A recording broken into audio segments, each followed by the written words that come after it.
Trade wars aren't fought with tanks or missiles. They're fought with spreadsheets, tariffs, and fine print.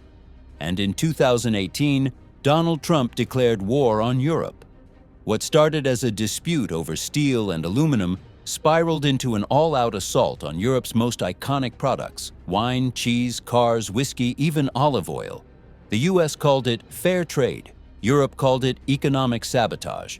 But the real victims? The artisans, farmers, and small businesses caught in the crossfire. This is the untold story of how Trump's tariffs reshaped and, in some cases, destroyed centuries-old industries. A story of political gambles, unintended consequences, and the high price of America first. Number 1. French wine. A nectar taxed in the name of America. For over 2 millennia, French wine has been more than a drink. It's a cultural institution, an art form perfected across generations. The concept of terroir, that a wine should express the very soil and climate where its grapes grew, was born here.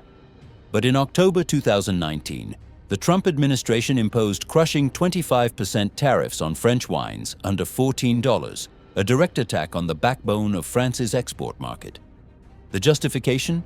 Retaliation for Europe's proposed digital services tax targeting American tech giants. Suddenly, bottles that had flowed freely across the Atlantic for decades became political pawns. We're not industrial producers. My family has worked these vines since 1892. The American market represents 40% of our business. With these tariffs, we must choose between raising prices and losing customers, or absorbing the cost and risking bankruptcy. The collateral damage was catastrophic.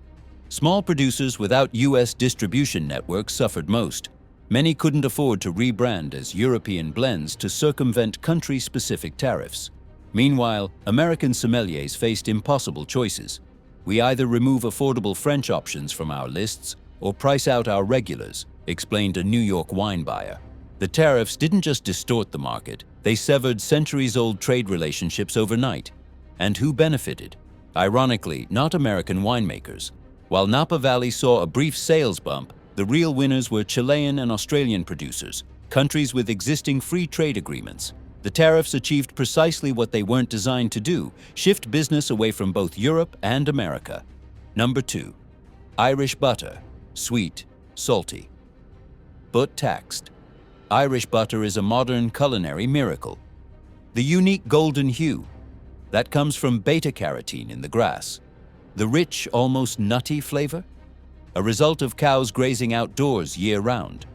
Kerrygold, produced by the 14,000 family farms of the Irish Dairy Cooperative, became America's cult favorite, dominating 15% of the premium butter market. Then came June 2018, when Trump's 25% dairy tariffs turned this kitchen staple into a political casualty. The official line: punish EU agricultural subsidies. The reality: a miscalculation that backfired spectacularly. While Costco and Whole Foods scrambled to keep Kerrygold in stock, even rationing purchases, Irish farmers faced an existential threat. Our profit margins are 3%, said one fifth-generation dairy farmer. A 25% tariff means we pay Americans to eat our butter. The bitter irony? The tariffs hurt Trump's own base. When the EU retaliated with tariffs on Wisconsin cheddar, dairy states saw $150 million in lost exports. Meanwhile, foodies hoarded Kerrygold like contraband. A black market emerged on Facebook groups, with bricks selling for double retail price. The ultimate absurdity? Most Irish-style butters launched by US brands still imported Irish milk powder, just with added American preservatives. Number 3. German automobiles. Speed versus barriers. German automobiles represent the pinnacle of mechanical artistry, where precision engineering meets relentless innovation. BMW's ultimate driving machine, Mercedes' best or nothing, Audi's Vorsprung durch Technik. These aren't marketing slogans, they're cultural mantras.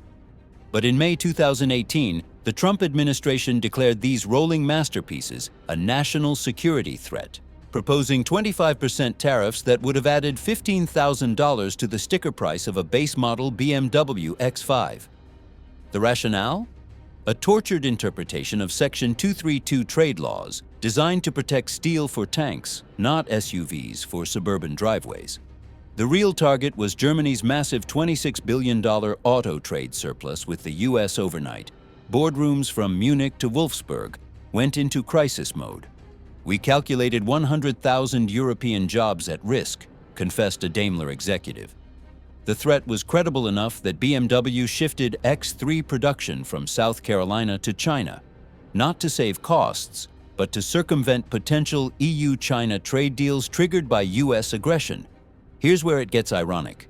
Those American-made BMWs rolling out of Spartanburg? They contain 40% German-sourced parts. The tariffs would have devastated US suppliers too. Even Trump's own Commerce Secretary admitted under oath that auto imports don't pose a national security risk. But the damage was done. Volkswagen canceled its Tennessee electric vehicle plant, while Mercedes slashed its Alabama workforce by 20%. A classic case of cutting off your Nürburgring to spite your Autobahn. Number 4. Scotch whiskey. When Trump throws a glass on the ground. Scotch whiskey is Scotland's liquid history, each barrel a time capsule of climate, craftsmanship, and terroir. The industry supports 40,000 jobs in remote Highlands communities where alternatives don't exist. But when Trump slapped tariffs on single malts as punishment for EU aircraft subsidies, he didn't just raise prices, he threatened a way of life. "This isn't some multinational corporation," spat a Lagavulin distiller. "My great-grandfather dug these peat bricks by hand in 1880. The numbers were brutal. $500 million in lost exports, 33 distilleries reducing production, and centuries-old brands like Glendronach facing bankruptcy. Meanwhile, the EU retaliated with tariffs on Kentucky bourbon, hitting Jack Daniel's parent company Brown-Forman's stock by 17%. The cruelest twist? Most affected Scotch brands are owned by American conglomerates. Diageo saw profits drop $400 million, directly hurting US investors. And here's what nobody anticipated. The tariffs supercharged Scotch's gray market. Online forums taught Americans how to order from Canadian retailers, while whiskey tourism to Scotland spiked 45% as drinkers hauled suitcases of bottles home. The tariffs failed on every level. They didn't save US jobs, they didn't hurt EU policymakers, and they certainly didn't stop whiskey lovers. They just proved that when you attack a 500-year-old culture, it finds a way to survive. Number 5. Parmesan. This cheese becomes a battleground. Real Parmigiano Reggiano is made under laws stricter than some constitutions. Each 80-pound wheel requires 16 gallons of milk from exclusively grass-fed cows, aged on cedar shelves for years. But in Trump's trade war, this culinary monument was reduced to collateral damage, a 25% tariff imposed in 2019 that exposed America's dirty secret. Most Parmesan sold here contains wood pulp and anti-caking agents. The EU has protected Parmigiano as a DOP product since 1996. But the US not only ignored these rules, it actively fought them at the WTO. The tariffs backfired spectacularly. While authentic Parmigiano imports dropped 30%, domestic Parmesan sales rose 22%. They're taxing our art to protect their sawdust, fumed a Modena cheesemaker whose family business dates to 1735. Here's the kicker. The tariffs hurt Wisconsin cheesemakers more than Italians. When the EU retaliated with tariffs on US dairy, Wisconsin lost $150 million in Asiago and Romano exports. Meanwhile, big food lobbyists made sure the fine print exempted their Italian blend cheeses, as long as they contained 51% domestic milk. The result? Kraft's 100% grated Parmesan, made in Illinois from Australian milk powder, actually gained market share. Number 6. German sweets. Sweets under high tension. Germany's candy industry is no joke. A €5 billion empire built on gummy bears invented in 1922, chocolate perfected during the Weimar Republic, and marzipan so pure it's legally required to contain 70% almonds. But in 2018, Trump's tariffs turned these childhood icons into political pawns, slapping 10% duties on everything from Ritter Sport Squares to Niederegger's Lübeck marzipan. The stated target was EU sugar subsidies. The real victims? American gourmet stores and German family firms. "We're not Nestlé," pleaded a fourth-generation chocolatier. "My workshop employs 12 people. The tariffs cost us $8,000 monthly. That's one employee's salary." Meanwhile, Haribo fast-tracked its $240 million Alabama factory, but with a twist. American gummies use corn syrup instead of glucose, altering the iconic texture. "They're not Gold Baron anymore," lamented a Berlin candy historian. "They're tribute bears, and the ultimate irony? The tariffs expired in 2021, right as sugar prices spiked 40% from climate change. So now even American-made Haribo costs more. A sugar-coated lesson in how trade wars leave everyone with a bitter aftertaste. Number 7. The French baguette. Blessed bread for tariffs. The French baguette is so sacred it's now UNESCO-protected cultural heritage. By law, a true baguette de tradition contains only flour, water, salt, and yeast. No additives, no shortcuts. But in 2020, Trump's trade war came for this humble loaf, imposing 25% tariffs on French flour exports. The justification? Retaliation against France's digital tax. The result? American bakeries paying $1.10 per pound for French flour instead of 85 cents. A death sentence for artisanal bakers. The tariffs exposed America's dirty little baking secret. Most French bread here violates France's own 1993 Décret Pain laws. Chains like Panera add sugar, preservatives, and dough relaxers. But when real French flour became prohibitively expensive, even high-end bakeries switched to German or Canadian alternatives. "The terroir is gone," lamented a James Beard-winning baker. "You might as well call it Baguette de Trump." And here's the kicker. The tariffs backfired on US wheat farmers. When France retaliated with tariffs on American hard red wheat, Montana growers lost $50 million in annual exports. Meanwhile, French millers simply bought cheaper Russian grain. The only winner? Industrial US bakeries, who never used French flour anyway. A masterclass in how trade wars turn even bread, the staff of life, into a weaponized commodity. Number 8. Swiss watches, luxury without protection. Swiss watches aren't timepieces, they're wearable thermodynamics.